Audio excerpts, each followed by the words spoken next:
we're moving on to the next session. This session is how to optimize your database deployment pipeline for compliance and release frequency.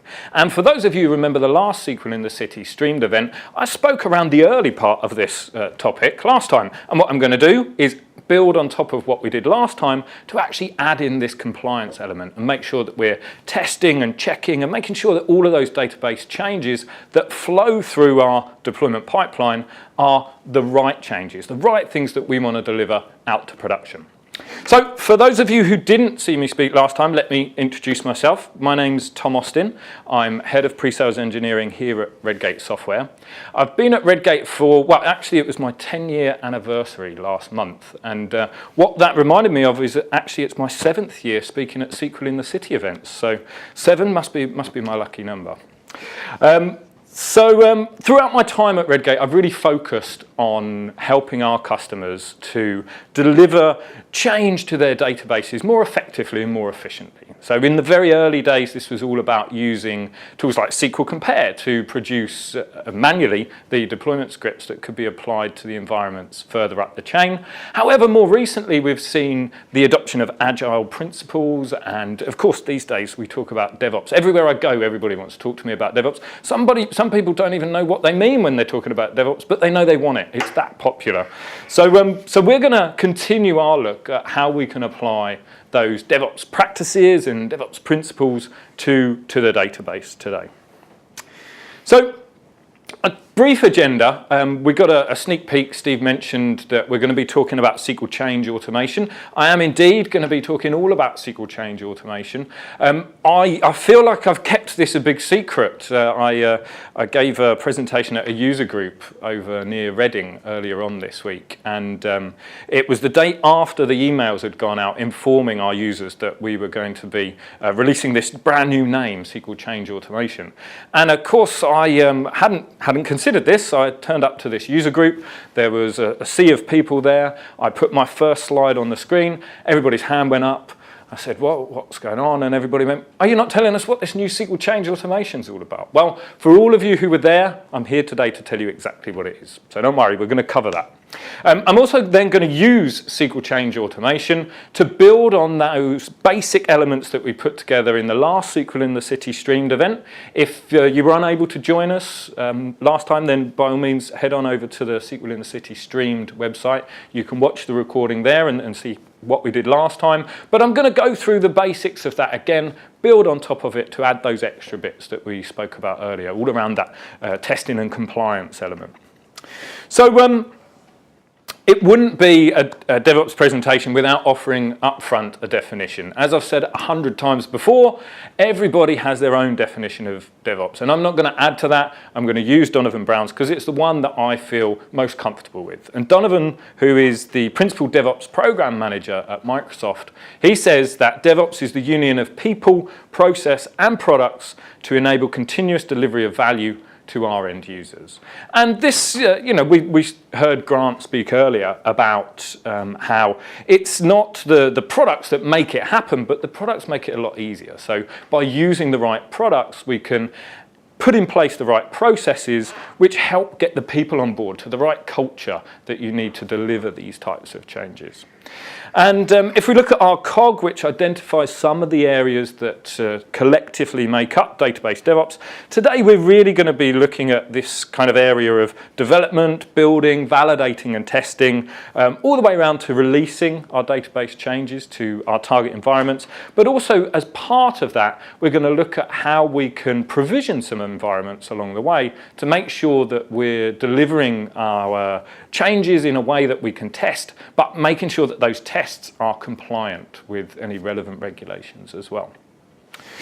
So SQL change automation. What is the big news? Well, I am delighted to be able to tell you what SQL change automation is. SQL change automation to me is something that's been a long time coming, but is such an important step for Redgate in its database DevOps offering.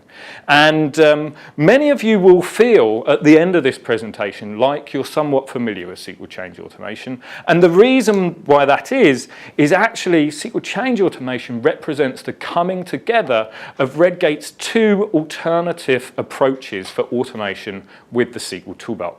So those of you who are licensed for the SQL Toolbar or have been on the website will know that there's a couple of different approaches that you can take to automation when using Redgate's tools. And this depends on where you're more comfortable. Are you more comfortable in Visual Studio or SQL Server Management Studio?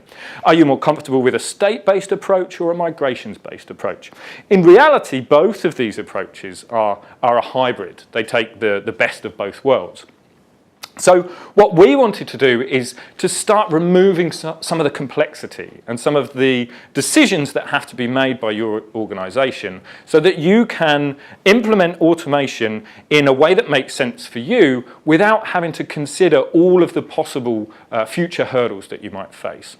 And to enable that, we brought together the technology that represents DLM automation historically and ReadyRoll historically, the automation components, together into SQL Change Automation. So SQL Change Automation is continuous integration and automated deployments for your SQL Server database. Now, that's very nice. We can see the two logos here coming together to form a new one, but really we want to know the detail. What do I actually mean by this? What's the coming together? Well, for me, this is the first step on a journey that I think the Redgate tools are going to take. And I think over the coming months, we're going to see that actually these two alternative approaches that we've had available historically are going to kind of merge into a single approach that has options and choices along the way so that you can work where you want, how you want. And it doesn't really matter what tool you started with.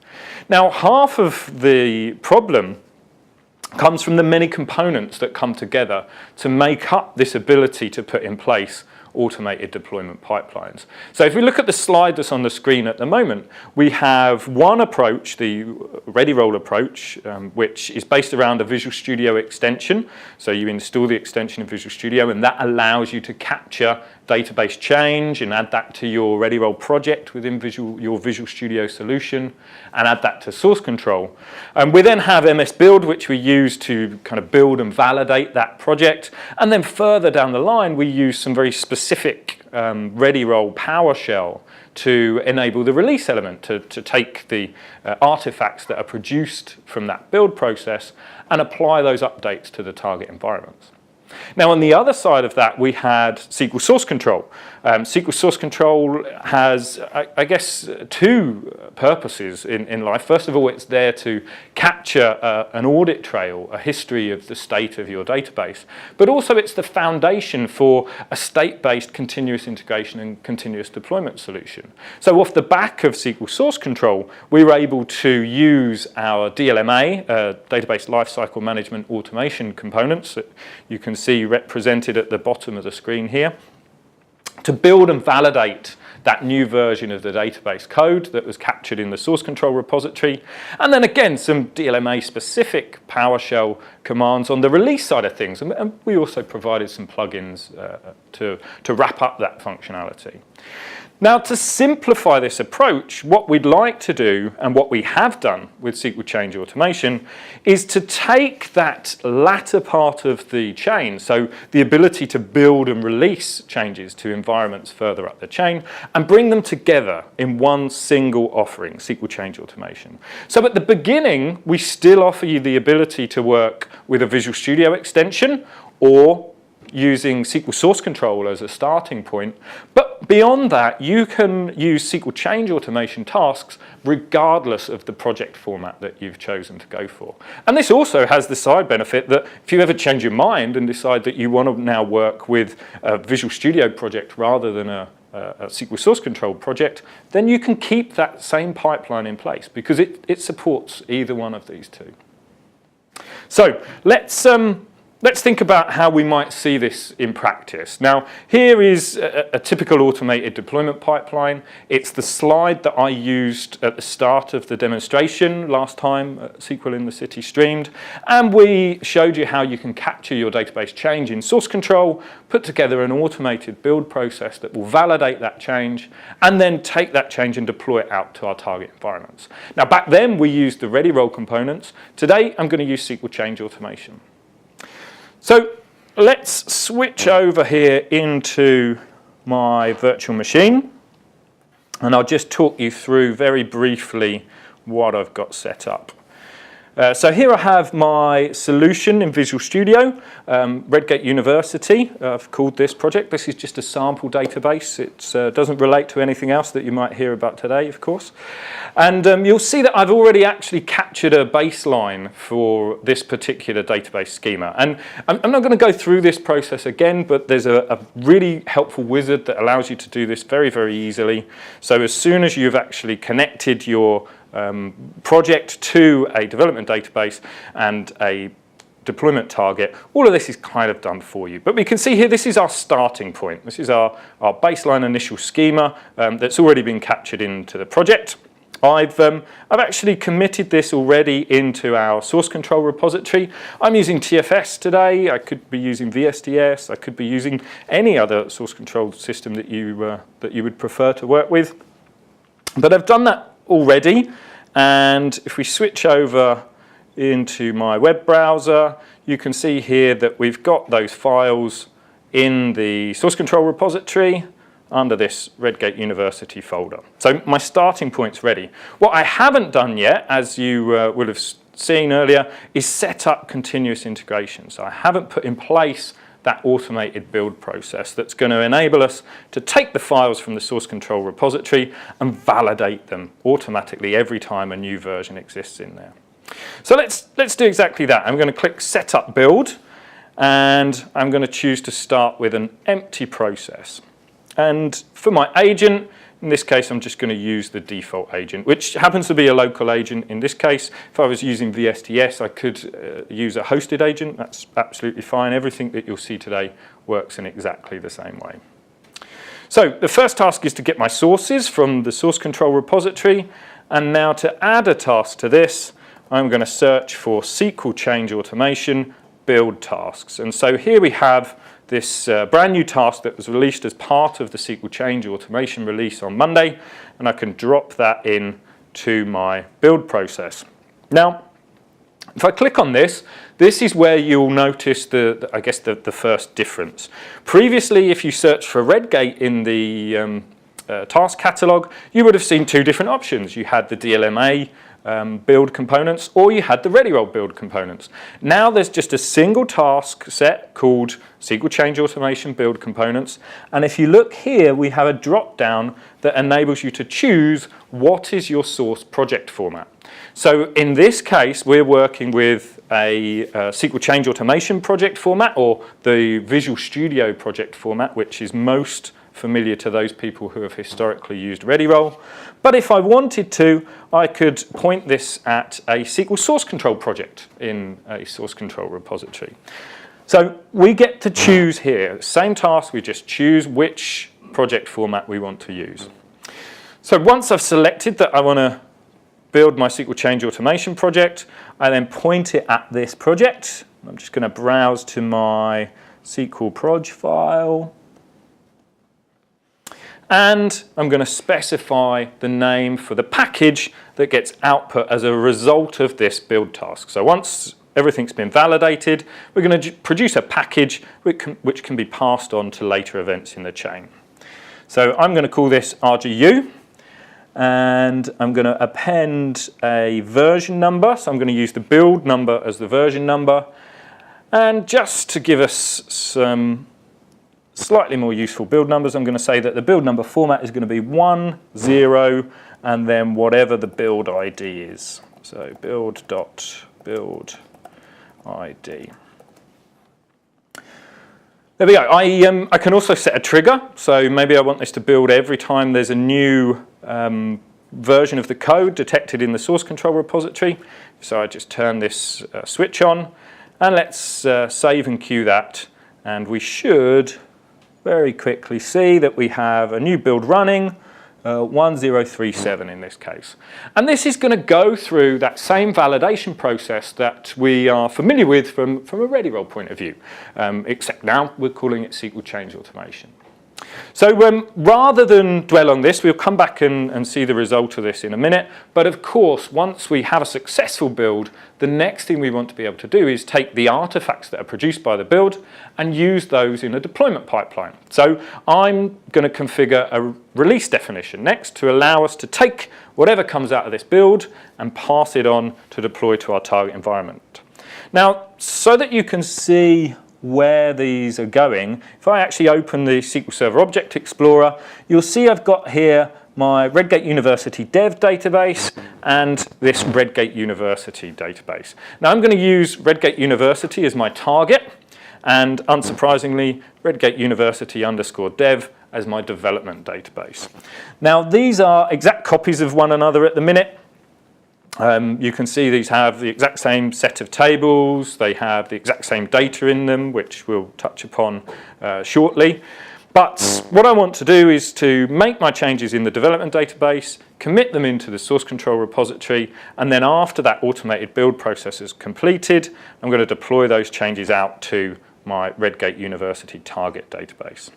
So to do that, I'm going to come back into TFS, switch to the Releases tab, and then create a new release definition. And one thing I've learned is I always forget to change the name of my release definition, so this time I'm going to do it up front, so that rather than being called new release definition, we can call this Redgate University Deployment. And I'm going to add as an artifact the output from our Redgate University CI build. And we're always going to use the latest. So we'll add that, and now as my target, I'm going to specify my production environment, which is going to be my Redgate University database.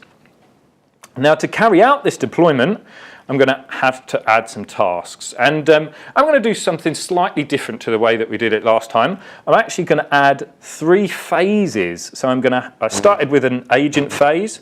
I'm going to add an agentless phase, and then another agent phase. And it will become apparent why I'm doing this in just a moment. But the first thing I'm going to want to do is I'm going to want to use the artifact that was produced by my build to create the update resources. So to do that, I'm going to add a new task, and that task is going to be a SQL change automation task. Now, instead of using the build, I'm going to use the release task this time. So I'm going to add that. And all I need to specify here is that I want to create a database release artifact from the package, and then I specify which package I want to use. Well, this is coming directly from the result of my build. So there we can see the database build artifact. And then I specify where I'm going to want to deploy this. So down at the bottom here, I'm going to want to deploy this to my local server. And my database is called Redgate University. Now, if I was setting this up for real, I'd of course have some variables for database username and password, but hey, we've only got 40 minutes today, so I'm going to tap these in directly here and make you all promise that you'll never repeat these to anybody else. So there we go. So we've specified our Redgate University database as our target, and the last thing we're going to want to do once we've created that release artifact is we're going to want to deploy that release artifact. So let's again choose a SQL change automation release task, and this time instead of creating the release artifact, I'm going to choose to deploy the changes from that release artifact. Now what it asked me for here is a deployment resources path, and this is because once we've created the deployment resources, which isn't just an upgrade script, it's also that diff report and the warnings report, it gives us the ability to save them off to disk somewhere. So if I come back to where I create those resources, I can say I want to put these in a folder on my C drive. Realistically, I'd probably put them somewhere more accessible, but let's copy that and then tell our deployment task that it can find those resources in that exact same folder. So we're going to create the resources, put them in the folder, and then the final thing we're going to do is grab the resources from that folder and use them to deploy to our target database. I just have to confirm down the bottom here what that target database is. So that's Redgate University database again. And I can specify, once again, my username and password, which of course should be variables. So this middle section, this agentless phase in the middle here, what's this useful for? Well, if we click here to add a task, you'll see right in the middle here we have this manual intervention task. And this is really, really useful when we're putting together a deployment pipeline that we want to be checked prior to this being pushed out to our production environment in this case. So, you know, we had Steve with us earlier. Steve's been doing this for years. If anybody's going to be able to check these resources and make sure that actually the script that's going to run against production is okay, Steve's the man who we want to do it. So what I can do is add in a manual intervention task. I could, if I wanted to, specify Steve's details at the bottom here so that Steve receives an email every time there's a pending deployment. And then Steve is the one that's responsible for coming in, reviewing the resources, and choosing whether or not to push that change further up. So let's add that in. And just to test this out, I'm going to create a new release. And release 1 has now been created.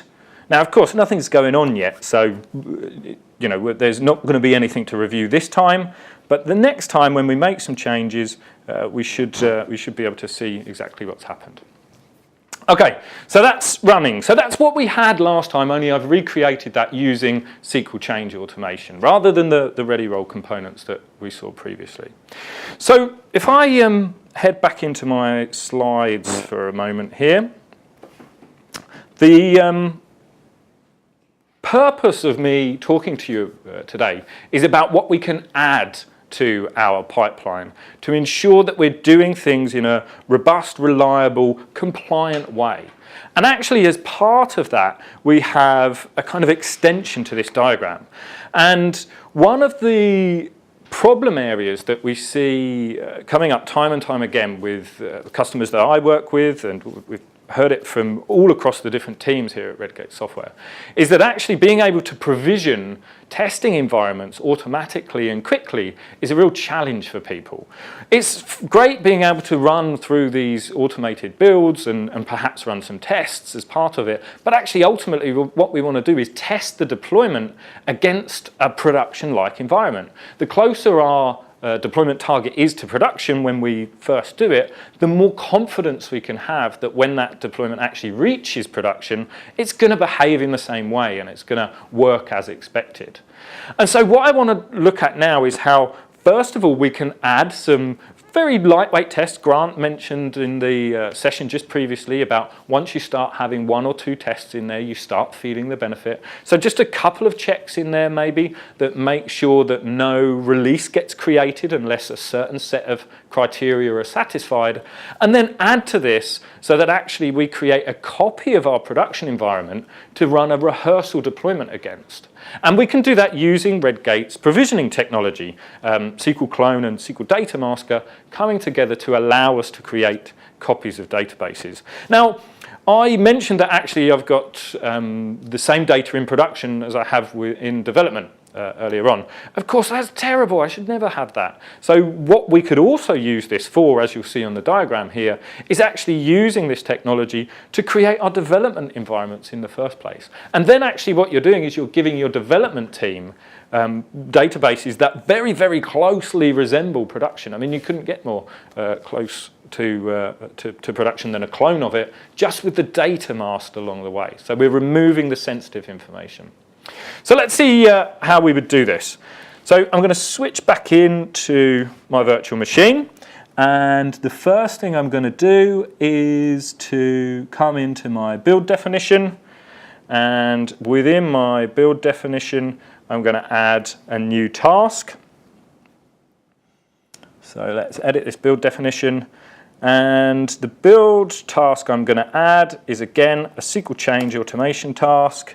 And this time, we're going to use the test task. So here, if we go to the drop-down, you'll see that we have the option of test a build artifact from a SQL change automation project using T-SQL-T test. So T-SQL-T, open source testing framework that Redgate's SQL test tool is built on top of. we can specify that we want to test our project. I'll just find the test SQL proj in the drop down here, and I can save and queue this build. Now, whilst that's running, I'll just switch over quickly into Visual Studio. If you're not using SQL Test in SQL Server Management Studio, then you can use the Test Explorer, which is available from the Visual Studio Marketplace, which allows you to use T-SQL-T database tests within Visual Studio. That's what I'm using here today. I've already configured this. I've already set this up with a sample test in this case. But if you head on over to the documentation site, then there's a full description of exactly how you can do that with step-by-step instructions so that you can start writing T-SQL-T tests for your SQL Server databases. So we can see here I've got one test which is passing. If I switch back over to my build, 1038 is the build that has been kicked off. And you'll now see we have this second step in the process. We have that build SQL change automation project first, and then this second step where we're actually running our tests. So what we should see in just a second is in the window down the bottom here, we'll see that all of those tests, or that single test in this case, excuse me, has been executed as part of this automated task. Now, whilst that's running, oh, there we go, we'll take a quick glimpse here. So you can see here it was running the tests and it collected the test results, and in this case all of the tests pass. That also gives us the test tab within the TFS window here as well. So we can click on the tests here, we can see a total of 1 test was executed. If I switch this to passed, we can see there is that test that was executed. So now, all of a sudden, we've improved our pipeline by ensuring that every time there's a new version of the code in the source control repository, so any changes that are captured in source control, that new version is run through this testing process. And we've got one check, we'll probably need a few more, but it's a start, it's a beginning. And like Stephen Grant was saying, you have to start. That's the biggest step, getting started. So, now that we've added testing into our build, let's take a look at our release definition and see how we can improve this. Now, I mentioned what we might want to do here is to actually take the this process and add in there a rehearsal deployment. So a step whereby we're running a test deployment against a copy of our production database. So to enable that, I'm going to duplicate this set of tasks by clicking on the clone button. And I'm going to change this first environment to be called pre-production, and my second environment to be now production. Now we're going to create the release artifact and place it in the release export folder. If we just check down the bottom here, we're going to deploy these as a target to the Redgate University database.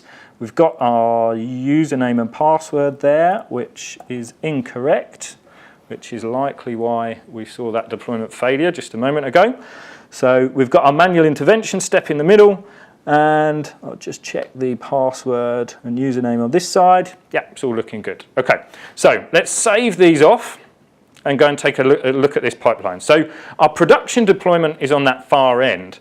Our pre-production deployment, well, actually we want to see the effect of the deployment once it's executed. We're not so worried about having this manual review task in the middle. We're worried about that when we get to our production database. In pre-production, in our rehearsal, we can get rid of this. So let me delete this. And that means that we can go straight from creating the deployment to using it. But we want to not do this against production. We want to do this against a pre-production environment. Let's call it Redgate University Acceptance as an example. And so I'm just going to update the specified database here from Redgate University to Redgate University Acceptance. Now, those of you who were eagle-eyed earlier will have noticed that actually I don't have a Redgate University acceptance. All I have is Redgate University and Redgate University Dev. So we need some way of creating this. If I take a look at my Redgate University target database here, my production database, we look in this contacts table, we'll see that we have all sorts of sensitive information. We've got Steve's mobile number, Grant's mobile number. You know, they're going to be really cross if I was to show this on some live streamed event. So what we want to do is make sure that anywhere we're using this, we mask it. We make sure that all of that sensitive content is removed. They don't want 1,000,001 email addresses, emails asking them, how do I do this, how do I do that? Actually, they do. It's their job, right? So let's go back in, and I'm going to add an additional task here to my initial agent phase. And this is going to be a PowerShell task. It's just going to run a PowerShell script. And that PowerShell script is going to run before we create the resources and use them. And just to save some time here, I've already actually written this script. So it's the RGU PS1 file. Don't worry, I will show you what it contains. Let's go and take a look at this. So C, scripts, RGU PS1. And this is just a few PowerShell commands that are going to enable me to create a copy of my Redgate University production database. So you'll see here we're going to use the Redgate University database as the source, and we're going to create a copy called Redgate University using Redgate SQL clone technology. If you're interested in more of the detail on actually how this works, there's a whole bunch of videos and webinar presentations on SQL provision as a topic in itself. But what I'm more interested in here is actually how we can use that technology as part of putting together our database DevOps pipeline. So very, very quickly, just to run through this. First of all, I'm going to grab the current date and time so that I can use that as a unique value.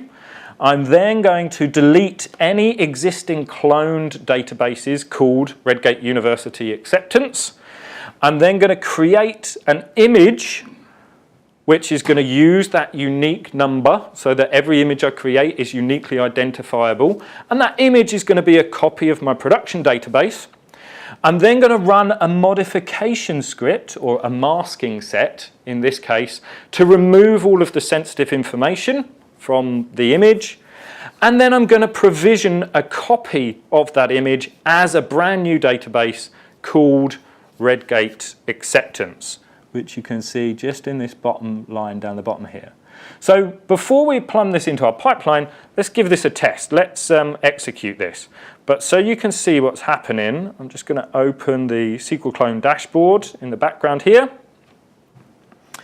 And oh, there's another update due. That team, they're always updates. Okay, so I'm going to click play on my PowerShell script, and we'll see in the background exactly what's happening. So here we go. Off it goes. First of all, it's creating that image from the Redgate University database using that date time as the unique identifier. You'll see once it gets to about 80% of creating this image file, it will then tell us that it's running the modifications, which in this case is the masking set. And so this is taking out all of those sensitive names, email addresses, telephone numbers, and I've pre-configured this all up front.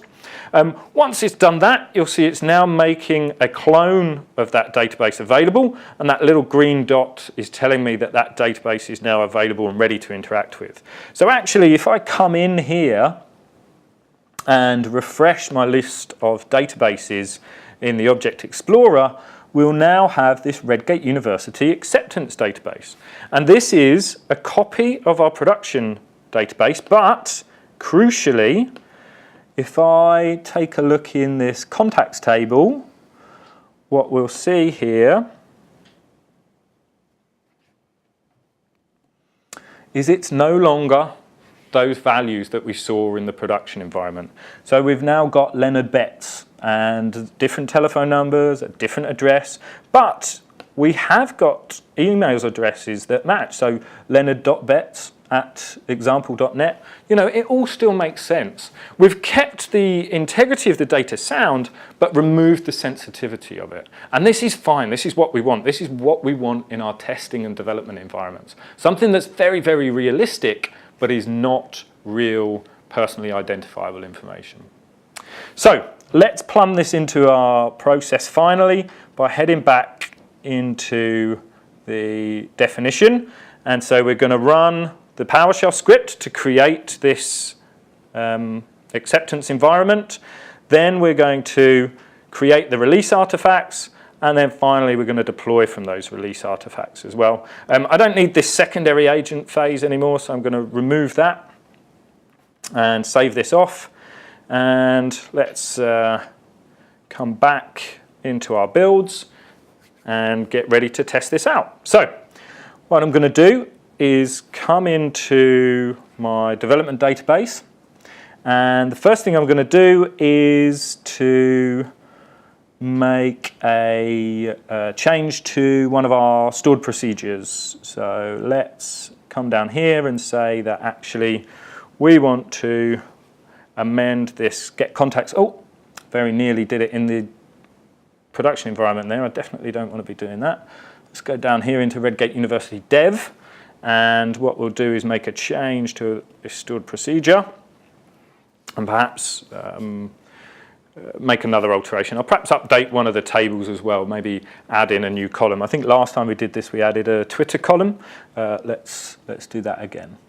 So to our stored procedures, open up that get contacts stored procedure, and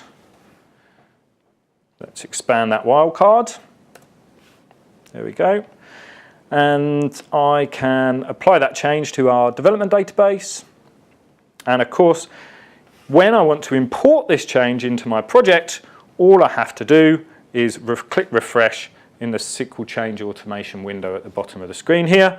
It will recognize that there's a change which is not represented in the project. Here we can see it, that side-by-side comparison. Select star was how it was before. It's now the full list of all of these items. And I can simply click to import this and generate the script, which will update our definition of our PRC get contact stored procedure. The other thing I might want to do at this point, I mentioned I can add a new column. So let's add a new column here as well. Maybe to the contacts table. So let's open up this designer. And I'm going to add a new column, in this case, a Twitter column, we said. And let's make this an nvarchar 50. There we go. And let's generate the script to handle this update. There we go, so we can see it's added to our project. I'm just going to add it to my 1.1 changes file. Actually, I'm going to give this a slightly more recognizable name. Let's call this added Twitter, so we know what's happened. And just to make the change a bit more interesting, I'm going to make a data change at the same time. So I'm going to update our contacts table just like we did before and set the Twitter value as equal to @ and then the contact full name. So not only are we going to add the column, we're also going to make a data update at the same time. I'm going to remove that script that I moved into the other folder. So we'll get rid of that. We don't need it in both places. We only need one of them. And then I am ready to commit these changes to source control. So again, we've got the update to the get contact stored procedure, and we've got the addition of that Twitter column. So let's close off all our windows and let's commit this change into the repository. And then we'll see that automated build process run through. So it's going to run our tests first of all before running that rehearsal deployment against our freshly created acceptance environment. So added Twitter. Okay. Check this in. And then switch back over to see this flow through our process. So we have, or will have, any minute now, a new build. And once that build has started, we'll take a look at the detail.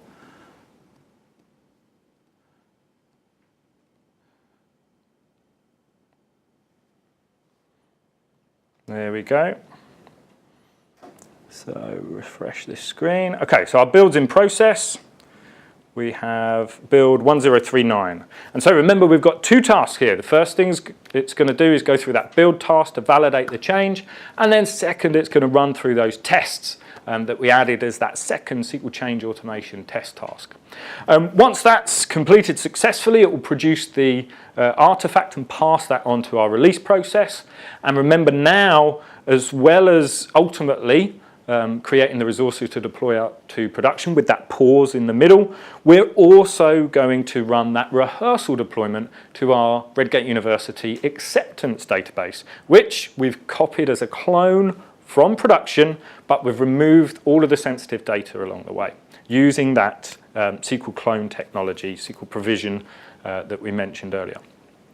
So it's just running through the test tasks at the minute, and make this a little bit bigger so you can see. I'm sure you guys will be able to see this much better when you try this out for yourself. That's now succeeded. So once the build's completed, if we switch back over to our releases tab, we should now be able to create a brand new release and base this off of the latest build number, 1039, and then trigger the deployment of this release. And you'll see now we've got two blocks instead of one because we've got the two environments that we're going to deploy to, our pre-production environment and our production environment. So let's take a look at what's happening as part of this first deployment. So it's just reached the point where it's running the PowerShell script, and here we can see in the background on that SQL clone dashboard, it's going through the process of producing that new Redgate acceptance database to test out this deployment against. And once that's completed, it will then produce the update resources and then finally use those update resources to deploy that change out to our Redgate University acceptance database. He says reassuringly. And let's head into the detail here just quickly. Find out exactly what happened there. So 3 tasks, Redgate scripts, rgu.ps1, release, let's see, acceptance, Redgate, oh, didn't save that password change, there we go. Okay, I think I've fixed it. Let's try that again. Just check that one. Okay, we are good to go. So new release, create release, and latest version. Okay, off it goes. This time. So, as I was saying, this process is made up of 3 steps. We're going to create a copy of our production environment as Redgate acceptance, which is being done by that SQL provision technology. On the way, it's going to remove any of that sensitive data. Once that's completed, it's going to produce the deployment artifacts, which can be used to deploy to our target database. And it's going to use those deployment artifacts to update our target. And remember, the change here is to add that Twitter column and populate it with Twitter data along the way. Once that's completed, it's going to leave that acceptance database there so that we can take a look and see, make sure that it's happened. It's then going to go on to produce the artifacts ready for the deployment to our production database. But at that point, it's going to pause and wait for us to go in, take a look at the resources and review them before approving it to carry on to the next step. So we can see here the deployment to pre-production is completed. It's now moving on to create the artifacts for production. Whilst it's doing that, let's switch back in here and take a look at our Redgate University acceptance database and take a look and see what's in that contacts table.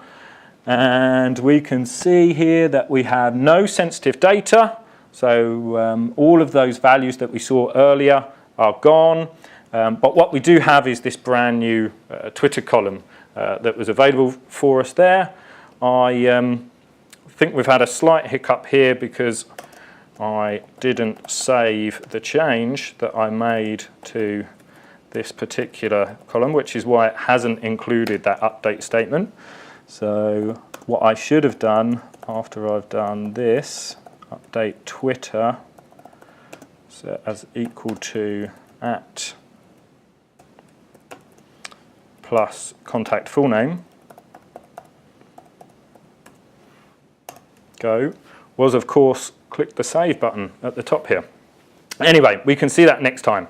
So we can see that the deployment has happened to our acceptance environment. We can also see that the data was masked, and that was the important bit. That was the bit that I was trying to get home to you. That by using this SQL provision technology as part of the process, we can make sure that we are not including any sensitive data in our test environments or even in our development environments as well. Now, finally, we can see that this is paused, inviting us to review the resources. So we can come to that folder where we chose to save off the resources, which is here in release. There we can see release number 3, and this was the release to production. So if we take a look in here, we can see here we have our changes report, and if I open this up, I can see exactly what change is about to be deployed and go through all of these details. We've also in here got the script and any drift information that's important. And this is going to be saved off for us for every single environment that we deploy to. So if I created more environments in this chain, like we had the pre-production environment earlier, then we're going to have these items in here for us as well.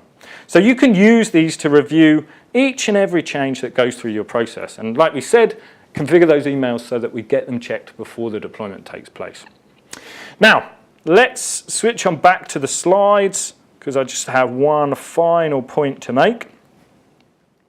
And that is, if you are interested in learning more about database DevOps, please head to red-gate.com/DevOps. And please do look out for the short survey that's coming in your inbox after today's session. There are some amazing prizes up for grabs. I've been promised that there's some magnificent things that you could be having arriving on your doorstep.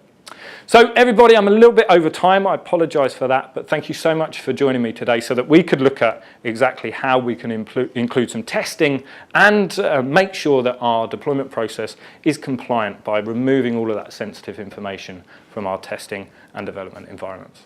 Thanks, guys. See you next time.